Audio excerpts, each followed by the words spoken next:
And so it's not only nonverbal cues, but also it's verbal cues. So I'm going to give you the 15 most powerful words you can ever use with another person.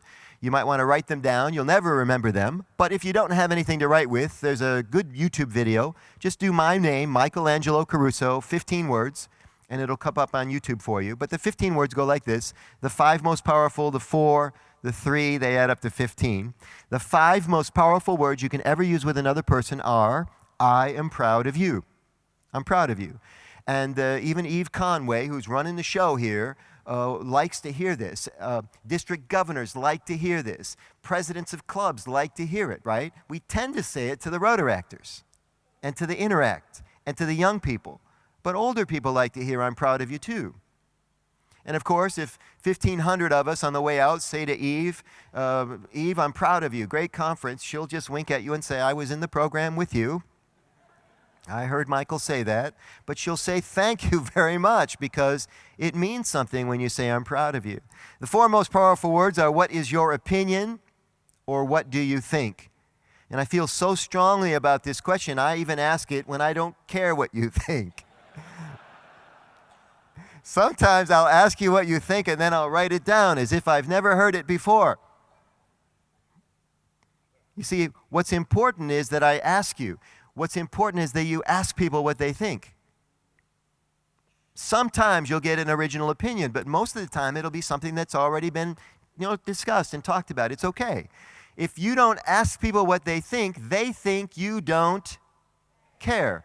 And it's interesting in our organization that is so desperately trying to grow, when it comes time for us to decide how we want, we're asking people what they think, we tend to only ask people who are already in the organization.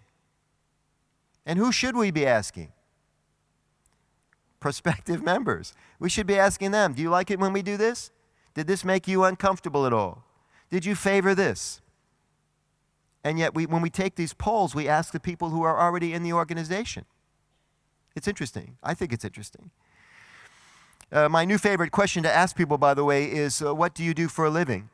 Because I figure if I can get you to tell me what you do for a living, it's something that you do 2,000 hours a year, you're probably pretty good at it. In fact, Malcolm Gladwell, an author, tells us that if you do something for 5 years, you're probably an expert at it. That's 10,000 hours. And if you do something and you're an expert at it, I want to know what it is. I especially want to know it as a sitting district governor because I'm in charge of talent acquisition. And it is so hard for us to talk about this stuff. I don't know why it is. I suppose it's part of our heritage. In the States, we used to fine Rotarians, if they were caught talking about their business during a Rotary meeting. Some of you may remember those days. If your company was mentioned in the newspaper, you would be paying a fine at the next meeting. Isn't that something? And I don't know, I think it would be better if we had our avocation dovetail more with our vocation. If service could dovetail more with what we do for a living, I think that would be good.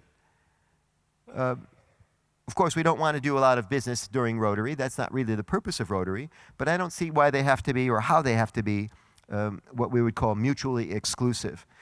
I think sometimes we spend so much time and energy being good Rotarians that we forget to be human.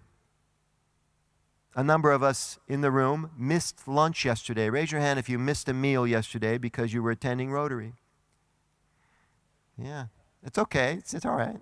You're good Rotarians, and I'm sorry you went hungry. But we were so busy with Rotary, we forgot to eat. And you have to take care of yourselves, right? I'm so glad that the young lady that fell during the choir is okay. Probably just didn't eat breakfast. Is that what happened, Nick? Maybe a little lightheaded because she didn't eat breakfast this morning, I loved, by the way, the choir director. He was so cool about it. Very smooth guy, this choir director. In fact, right after the lady dropped, he said, I'm glad she's okay. By the way, we're taking applications.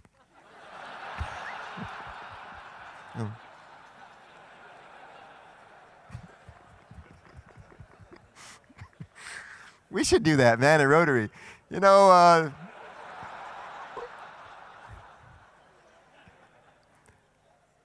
Thomas hasn't been looking well. We should probably put an ad out. The three most powerful words are will you please. The two most powerful words are what? Thank you. And the number one most powerful word you can ever use with another person is their name. That's exactly right. When you use a person's name, they listen to you and they focus on you as if you are the only person in their universe. It's a beautiful, beautiful people skill to be able to remember names and recall them and call people by their favorite word. It's a lovely thing.